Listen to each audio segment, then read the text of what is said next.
मंडल Jabalpur zone के मुख्य अभियंता के एल वर्मा बालाघाट जिले के 2 दिवसीय प्रवास के दौरान वारासिवनी पहुंचे। मध्य प्रदेश विद्युत मंडल के वारासिवनी कार्यालय में पहुंचने पर अधिकारियों व कर्मचारियों ने उनका स्वागत किया। उन्होंने अधिकारियों कर्मचारियों से चर्चा के बाद वारा सब स्टेशन का निरीक्षण किया। उसके बाद उन्होंने विधायक विवेक पटेल के जनसंपर्क कार्यालय में पहुंचकर उनसे मुलाकात कर क्षेत्र की विभिन्न विद्युत समस्याओं पर चर्चा की। फिर मीडिया से चर्चा करते हुए उन्होंने जनता के बीच फैली हुई कुछ भ्रांतियों को दूर करने का प्रयास करते हुए मंडल की आगामी योजनाओं की जानकारी दी। हमारे प्रतिनिधि मनीष हेड़ाओ से सुनिए उनके दौरे का हाल और मीडिया से की गई चर्चा।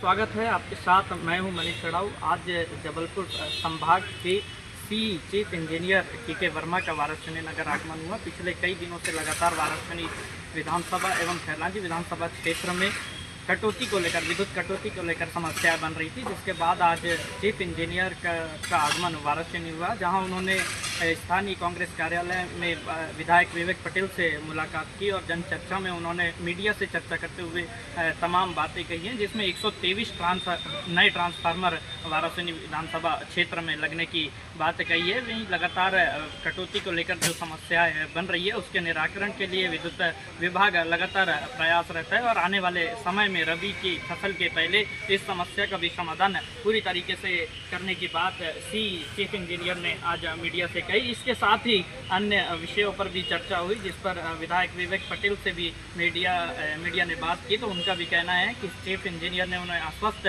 किया है कि आने वाले समय में विद्युत कटौती को लेकर जो समस्याएं वारासिवनी और खैरलांजी विधानसभा क्षेत्र में बन रही है उन्हें पूरा करने के लिए वे प्रयासरत हैं। पिछले कई दिनों से सोशल मीडिया में बिजली कटौती को लेकर लगातार आम नागरिकों की मांग चल रही थी। आज जबलपुर संभाग के हिसाब आए हुए, क्या चर्चा हुई उनसे? जो चर्चा चल रही थी पिछले 4-5 दिनों से, उन्हीं चर्चाओं पर और हमारे क्षेत्र वारासिवनी में जो 90 पंचायतें हैं, उसमें जो दिक्कतें हैं, जो वितरण केंद्र की समस्याएं थी, सब पर बहुत डिटेल से सी साहब से बात हुई और सभी हमारी समस्याओं का समाधान शीघ्र हो जाएगा। रही बात, कुछ दिनों से बात बता रहे थे कि टाउन में दिक्कत जारी है, टाउन की भी दिक्कत दूर हो जाएगी, टाउन में भी कटौती होना बंद हो जाएगी। नया 132 का सब स्टेशन बनने वाला है, उसकी प्रोसेस में है। 33 का बनने वाला है, उसकी प्रोसेस में है, और नए कैपेसिटर आने वाले हैं, नए ट्रांसफार्मर आने, सभी विषय में काफ़ी डिटेल चर्चा हुई और ये लग रहा है कि बहुत जल्दी जो दिक्कतें हमारे क्षेत्र में विद्युत विभाग को लेकर है वो दूर हो जाएगी। और लगातार विभाग काम कर ही रहा है। हमारे एससी साहब हैं, बी साहब हैं, इनसे लगातार चर्चा होती है और जब भी हम जो चीज़ कहते हैं हमें समय सहयोग मिलता है। और आज सी साहब ने मुझसे बहुत डिटेल चर्चा हुई है। आप देखेंगे कि भविष्य में दिक्कतें हमारे क्षेत्र में आ रही थी वो खत्म हो जाएगी। उद्देश्य किस पर्पज से आए? पिछले 2 दिनों से मैं बालाघाट जिले में हूँ। तो इस समय बारिश का मौसम है, आंधी तूफान का मौसम है। तो एक तो मुख्य रूप से ये है कि हमारी विद्युत व्यवस्था की क्या स्थिति है, ट्रिपिंग, जो कंप्लेंट्स हैं एफओसी में, जो भी कंप्लेंट्स उपभोक्ता दर्ज कराते हैं उनमें कितना समय लग रहा है, शहरी क्षेत्र में, ग्रामीण क्षेत्र में। इसी तारतम्य में कल मैं लांझी, मानेगांव, रजेगांव और भी 2-3 डीसी घूमते हुए आज यहाँ के शहरी क्षेत्र में भी गया। इसके साथ ही एक दुर्घटना पिछले 2 दिन पहले हुई थी, वहाँ भी गया, उनके परिवार वालों से मिला। तो उद्देश्य कुल मिला के यही कि हमारी सप्लाई व्यवस्था ठीक हो, मेंटेनेंस में कोई कमी हो तो वो ठीक हो और उपभोक्ताओं को अनवरत 24 आवर्स और 10 घंटे कृषि क्षेत्र में बिजली मिले। सर, ये जनचर्चा है, आपस में बात होती रहती है लोगों में कि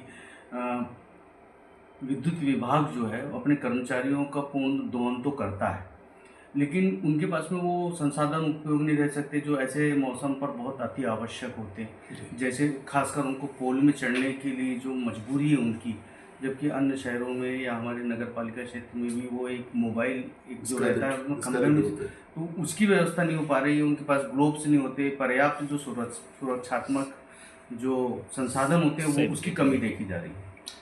इस बारे में मैं आपको बताना चाहता हूँ कि अभी मैं जितने भी वितरण केंद्र में गया, यहाँ पर इस ज़िले में भी और हर ज़िले में जाता रहता हूँ, सबसे पहले मेरी प्राथमिकता ये होती है कि मैं स्टाफ से पूछूं और वहाँ के अधिकारी से पूछूं और चेक भी करूं।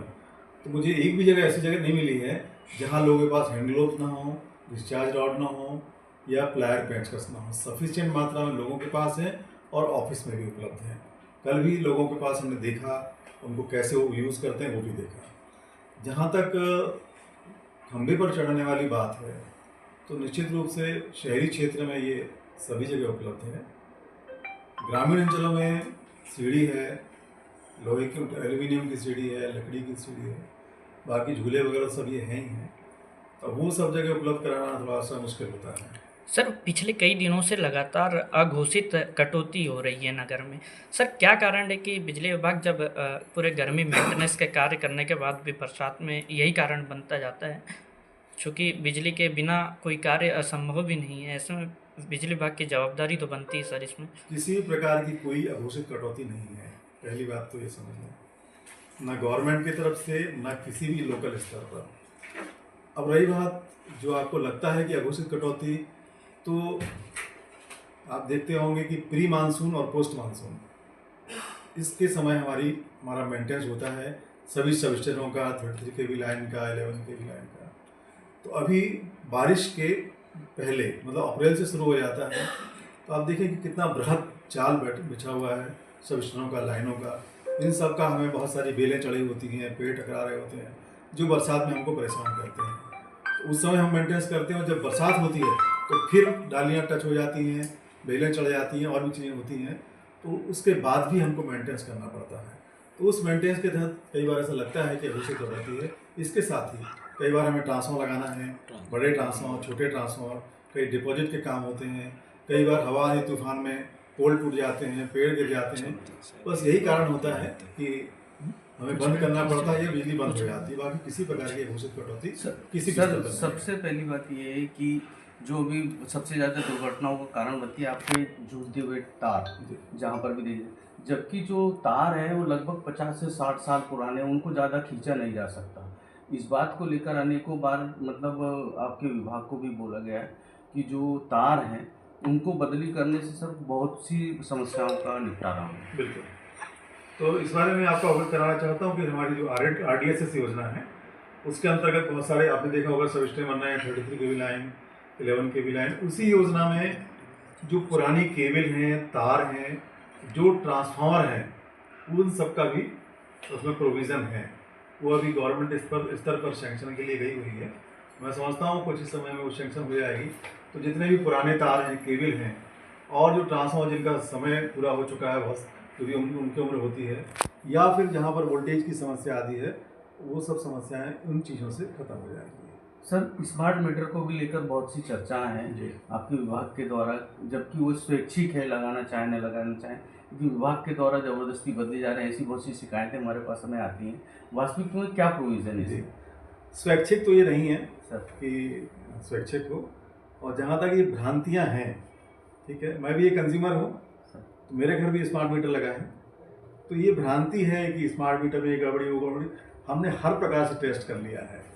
और जब कभी ऐसा लगता है किसी कंज्यूमर को कि भाई स्मार्ट मीटर लगाने से मुझे दिक्कत है, तो हमारा ये कहना है कि हम उसी मीटर को जो पहले लगा था, उसी मीटर को चेक मीटर के रूप में आपके लगा देते हैं, या उसको भी लगा रहने देते हैं, इसको भी लगा देते हैं, महीना में लगा रहने दें, फिर देख लें, अगर आपको लगता है तो ठीक है, ये भी हम कर सकते हैं। लेकिन जितने भी अभी तक प्रैक्टिकल किए हैं जबलपुर शहर में, तो लाखों की संख्या में मीटर लगे हैं, और बाकी सभी शहरों में आपके बालाघाट, वाराणसी, सब जगह तो ऐसी कहीं कोई दिक्कत नहीं है। कहीं इक्का दुक्का कुछ आया हो तो किसी मीटर में आ सकता है, लेकिन फास्ट चलने का जो भ्रांति है जो फैलाया गया है, ये सब गलत। सर, एक डाउट उसी में एक डाउट है कि मीटर लाइट बंद होने के बाद भी चालू रहता है। कई कंज्यूमर को ये डाउट सर क्लियर करिए। इसमें ये टेक्निकल एक विषय है कि लाइट नहीं रहती, उसके बाद भी चालू रहता है। उसमें एक फंक्शन है, बैटरी सिस्टम है, ठीक है ना, मीटर को चालू रखने का। मीटर को चालू रखने का एक बैटरी सिस्टम है।